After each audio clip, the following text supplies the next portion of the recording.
مامۆستایەکی بەڕێز ماوەی 2 ساڵ محازەرەمان پێ دەڵێت لە ئەمساڵی خوێندن بۆ ماوەی 1 مانگوانەی پێوتین ویستیان بە پاساوێکی لاواز بیگۆڕن. داوامان لە ڕاگرایەتی کرد کە مامۆستایەکی زۆر باشە و با بەردەوام بێت لەگەڵمان، بەڵام جارێکی تر لە دژی داواکانمان وەستانەوە و گۆڕیان. بەڕێزان، لە دوای پشووی سەری ساڵ و دەستپێکردنەوەی خوێندن لە ڕۆژی یەکشەممە 3/1/2021 بە هۆکاری ئەوەی هەندێک لە مامۆستایان لە پێش پشوو بابەتەکانیان بۆ دیاری کردین بۆ تاقیکردنەوەی کۆرسی یەکەم، چاوەڕێی ئەنجامدانی تاقیکردنەوە بووین، نەچووینەوە بۆ دەوام.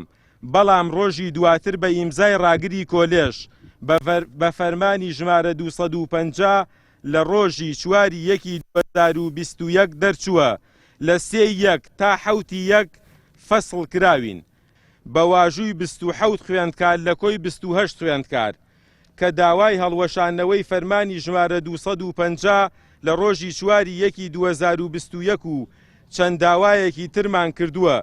ئەگەر داواکاریەکانمان جێبەجێ نەکەن، بایکۆتی هۆڵەکانی خوێندن و تاقیکردنەوە ئەکەین و هەموو ڕێگایەکی مەدەنی و یاسایی بۆ بەدەستێنانی مافەکانمان دەگرینە بەر.